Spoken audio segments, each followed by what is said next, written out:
नमस्कार सभी को, मैं Navneet Gautam classes of physics में आप सभी का स्वागत करता हूं।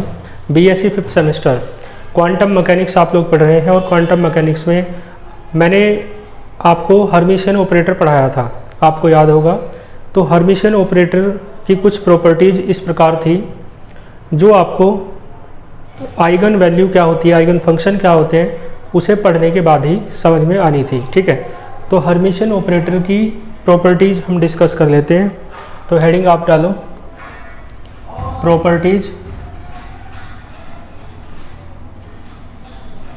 ऑफ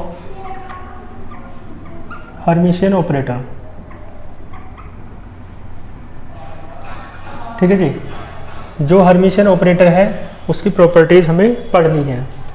और इसी क्रम में पहली जो प्रॉपर्टी है वो आपकी ये है कि जो हर्मिशियन ऑपरेटर्स होते हैं, ठीक है जी, जो हर्मिशियन ऑपरेटर्स होते हैं उनकी जो आइगन वैल्यू होती है ना वो रियल होती है। तो क्या रखते हैं वो, हैव रियल आइगन वैल्यू। ठीक है जी, Hermitian operators have real eigenvalue. उनकी आइगन वैल्यू कैसी होती है, रियल होती है। रियल समझते हो, यानी कि वास्तविक, जैसे वास्तविक संख्याएं होती है ना, ऐसे कॉम्प्लेक्स नहीं होती, मतलब काल्पनिक नहीं होती है ना। तो इस सबसे पहले मैं आपको याद दिला दूं हर्मिशियन ऑपरेटर क्या था।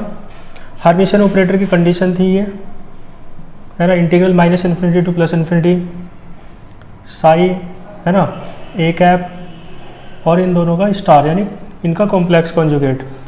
और यहाँ एक फंक्शन फाई इंटू में डी वी बराबर इंटीग्रल -∞ टू +∞। ठीक है जी, psi star a cap pi into d we.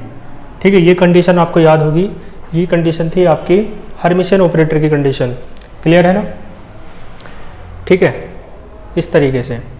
और एक बात और थी, हर्मिशियन ऑपरेटर में ए डैगर बराबर ए कैप होता था, यानी एडजॉइंट ऑपरेटर होता है ये।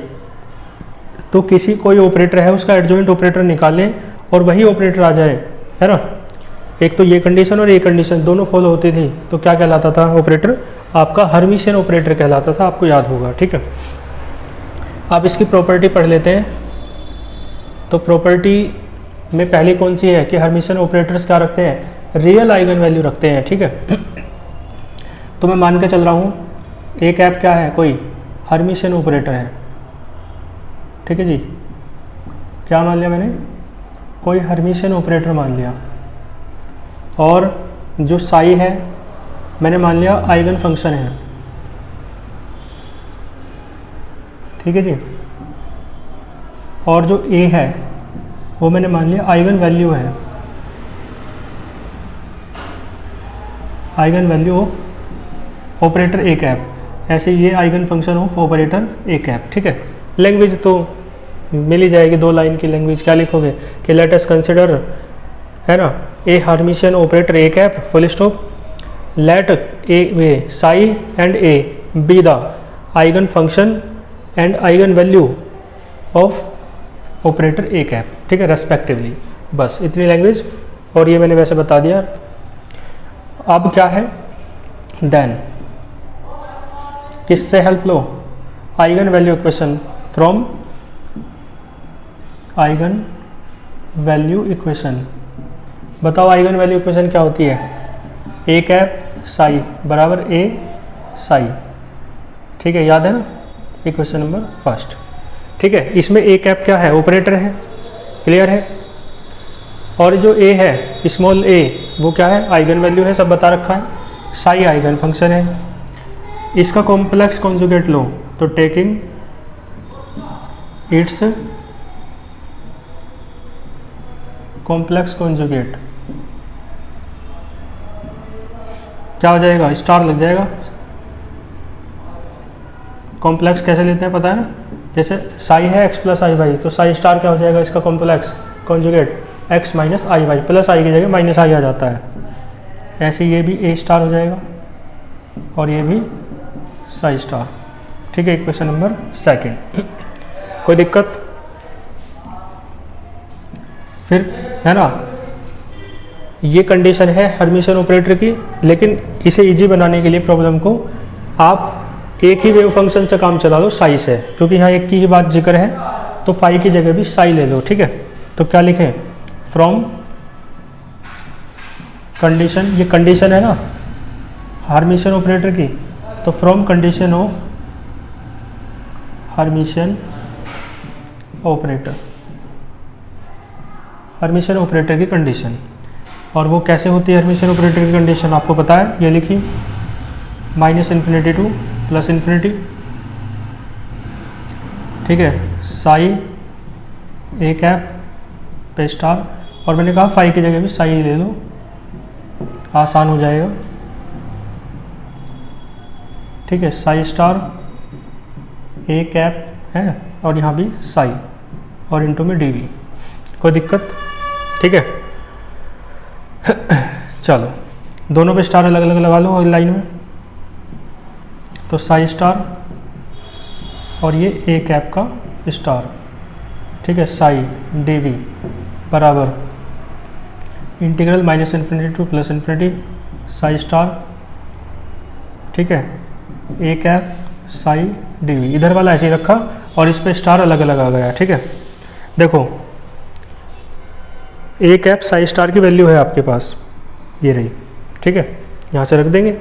ऐसे यहाँ देखो ए कैप साई की वैल्यू है आपके पास, ये रही, तो फर्स्ट और सेकंड से वैल्यू रख दो, इंटीग्रल -∞ टू +∞, ठीक है, ए स्टार साई स्टार की वैल्यू ये रही, स्मॉल ए का स्टार साई स्टार, ठीक है, और ये साई डीवी ऐसा कैसे रखो, इंटीग्रल -∞ टू +∞ साई स्टार ऐसा कैसे ही, और ए कैप, ये ए कैप साई किसके बराबर है, ए साई के, और इंटू में डीवी। आया समझ में। इसमें ए स्टार बाहर निकाल लो,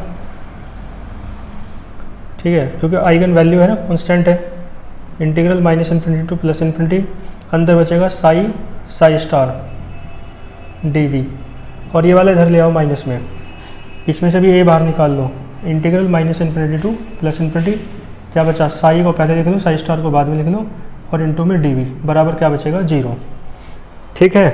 अब इसमें आप खुद देखो, ये इंटीग्रल वाली जो टर्म है ये क्या हो रही है, माइनस हो जाएगी, ठीक है, इंटीग्रल वाली टर्म क्या हो जाएगी, माइनस। इसका एक स्क्रीनशॉट ले लो, कहाँ लिखूँ, ये रफ कर दो, देखो ये बचेगा ए स्टार माइनस ए, और ये इंटीग्रल वाली टर्म कॉमन ले ली, दोनों सेम ही तो है, साई साई स्टार डीवी बराबर 0। और एक बात आपको बता दूं, कंडीशन ऑफ नॉर्मलाइजेशन क्या होती है,